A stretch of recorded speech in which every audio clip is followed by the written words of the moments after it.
Great. Well, Nice to meet you. nice to see you all.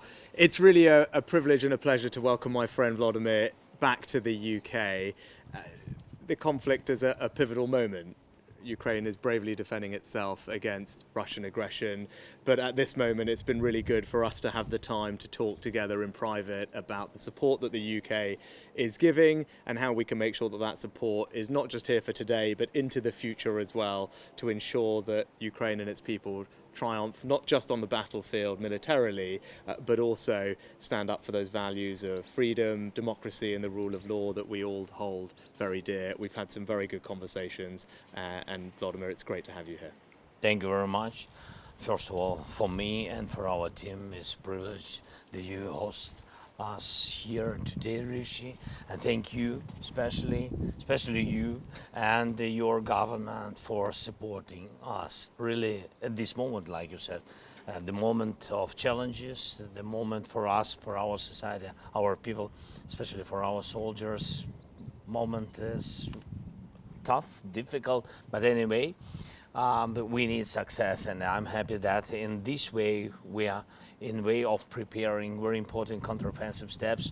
You are with us, together with us, all Great Britain, you and your government.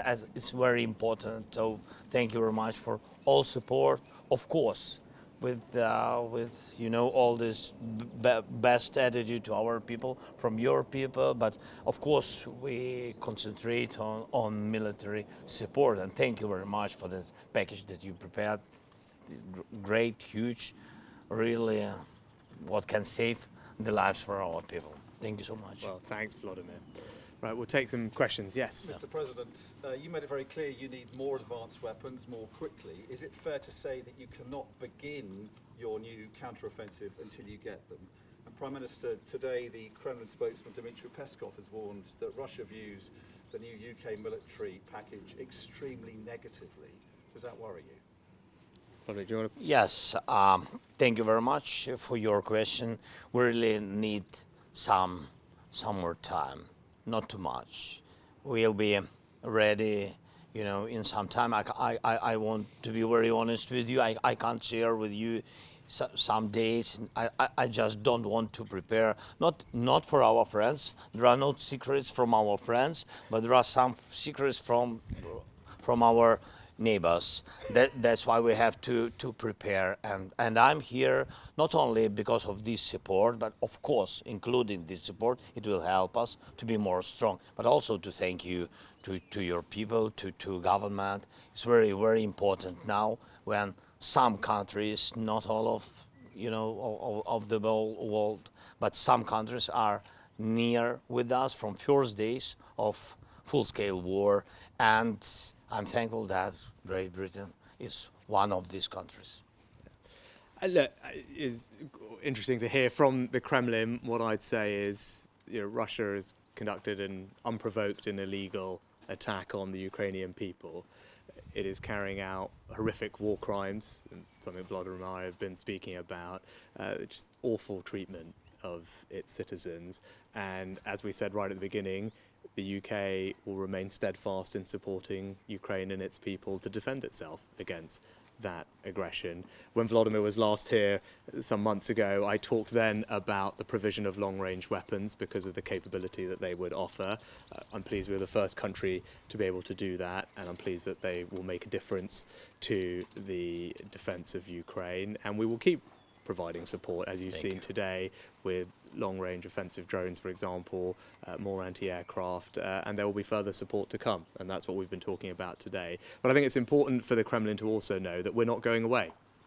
Right? We are here for the long term. We remain steadfast in wanting to defend Ukraine, not just now to reclaim its rightful territory, but also to ensure that Ukraine has the means to defend itself into the future as well, and that's another topic of conversation that we've had today, is about the security arrangements that we should put in place amongst allied countries for Ukraine for the long term to ensure that it can defend itself and provide effective deterrence against future Russian aggression. President Zelensky, when you were last in the UK, you made a plea for Western fighter jets. How are negotiations going? And Prime Minister, where does the UK stand on that matter? Thank you very much. Today we spoke about the jets, very important topic for us because we can't control the sky, you know it. So I think you know everything deeply because we're real partners. Rishi knows all the details, what's going on our battlefield. Thank you very much. And we want to create this jets coalition, and I'm very positive with it. We spoke about it, and I see that in the closest time you will hear some, I think, very important decisions, but we have to work a little bit more on it.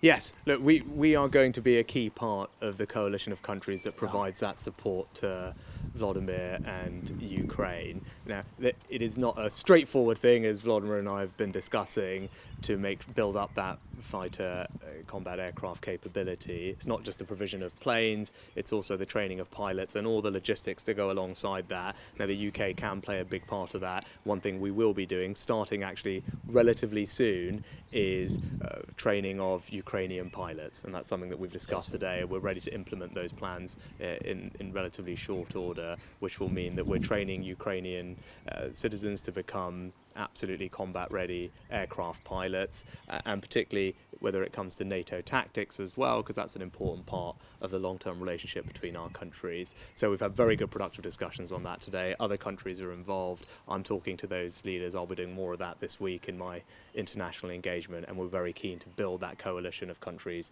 to give Volodymyr and his people the aircraft support that they need. My question to President. Я б хотіла запитати вас, чи задоволені ви цим євротуром? І я так розумію, це частина підготовки до Вільнюса. Які ваші очікування від НАТО саміту в Вільнюсі? Дуже дякую. Пріоритет був наші наступальні дії. Я дуже задоволений нашими досягненнями і домовленостями. І дуже дякую, Ріші дуже дякую. І була гарна зустріч з Джорджією, Олаф, Еммануель і сьогодні Великої Британії. І дійсно важливі, потужні оборонні пакети. Ось які є домовленості. Це номер один. Ми говоримо про G7, і тут дуже важлива позиція кожної з цих країн. Дуже важливо, щоб ця позиція була об'єднана. Ми говоримо про коаліцію літаків. І я прошу Ріші, та позиція, яка щодо коаліції літаків є у нього, щоб він допоміг мені мати таку спільну позицію і інших лідерів Великої Сімки. І я думаю, що це найголовніші речі. Ми також говоримо про Альянс, про Вільнюс, але поки що, якщо можна, це буде між нами. I said only good things about you. I agree. All I say is I agree. No, thank you, Rich. Fantastic. All right, thank you very much, everybody. Thank you very much. Thank you. So much. Дякую.